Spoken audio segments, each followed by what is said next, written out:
Në qytetin e qendresës Shkodër, u çel dita e qendresës antikomuniste, ku ishte përndjekurit politike shoqëria shqiptare, s'është ballafaquar me të kaluarën. Veprimtaritë për ditën e qendresës antikomuniste të popullit shqiptar nisën nga Shkodra.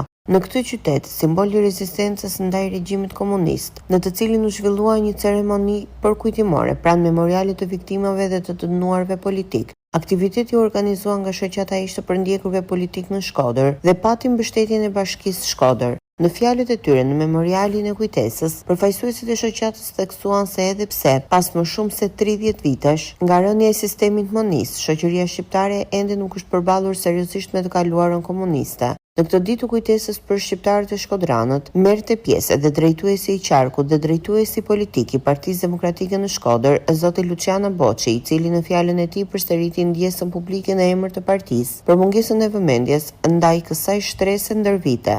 Ai akuzoi mazhorancën aktuale për harresë dhe qëndrim të qëllimshëm ndaj kësaj periudhe të errët të historisë shqiptare. Veprimtaritë përkujtimore do të vijojnë edhe në 2 ditë në vijim me ceremonitë që nderojnë revoltat e të burgosurve në Spaç dhe Qafbar, 2 nga simbolet më të fuqishme të qendresës antikomuniste në Shqipëri.